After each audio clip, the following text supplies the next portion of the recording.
Have you ever wondered what happens after we're gone? For some, it's a peaceful rest. But for a hero like Prince Bantugan, death was just the beginning of his greatest battle. The funeral procession was a strange and solemn sight.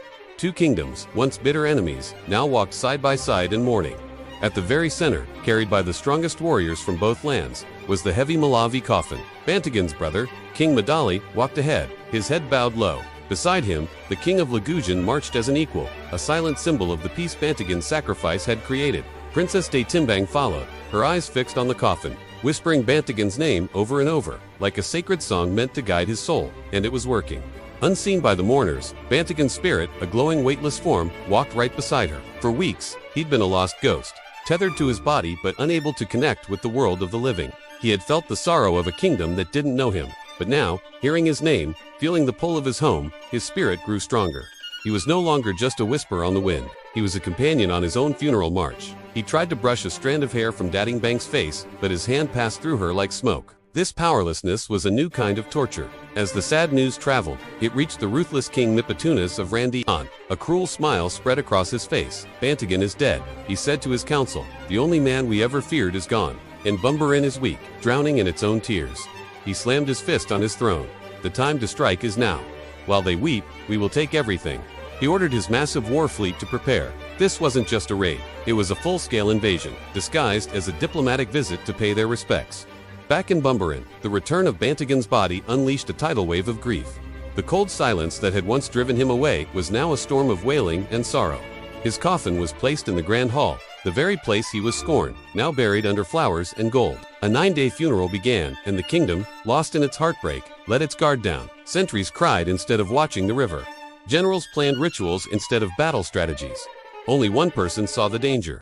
Bantugan's spirit stood in invisible watch by his own coffin, screaming warnings no one could hear. He saw the distracted guards, the open gates.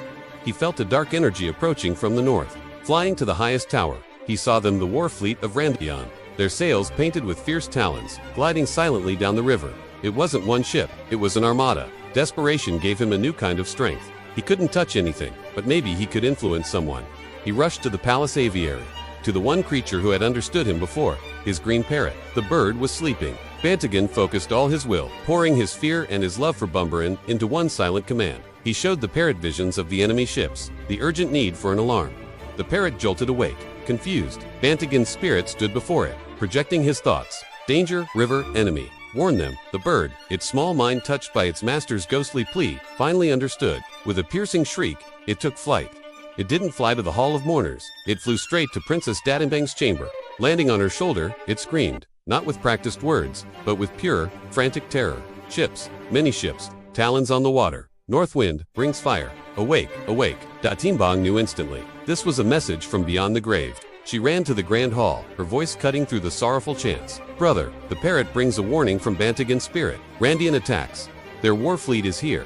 At first there was disbelief, but then a guard rushed in, his face pale. The princess is right. The river is black with their ships. The hall exploded. In a heartbeat, grief turned to fury. King Madali's eyes, red from weeping, now blazed with fire.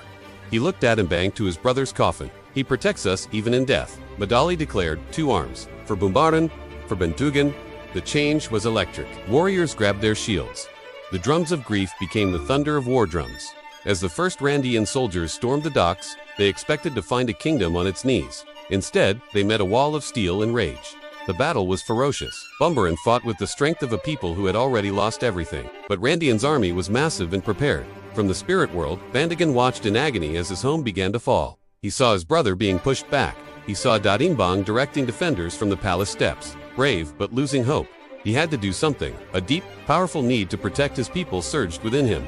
He looked at his own body, lying in the coffin. Then, at the battle for his home, his spirit, with one final, incredible surge of will, didn't try to warn anyone else. It turned inward and flew home.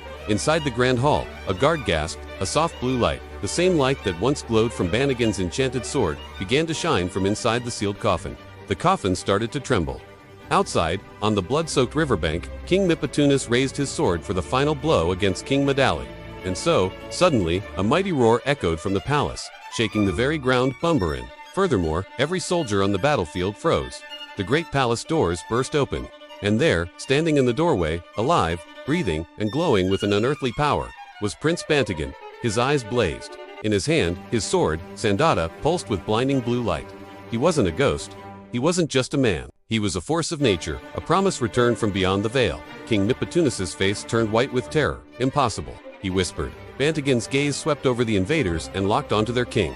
His voice was like thunder. You thought to feast on our grief. You shall choke on your own ambition. And with that, the returned prince charged. The tide of war didn't just turn. It was swept away by a miracle. For the people of Bumbaran, their heart had come back to them. And for their enemies, a legend had returned from the grave to defend his home. The story of Bantugan is a powerful reminder that true strength comes from love and courage, and that some heroes can never truly be defeated. Thanks for watching. If you were inspired by this incredible legend, hit that like button, share, comment, and subscribe. Studio Einstein for the next episode. In the grand relativity of time, our paths will cross again, and I'll see you next time.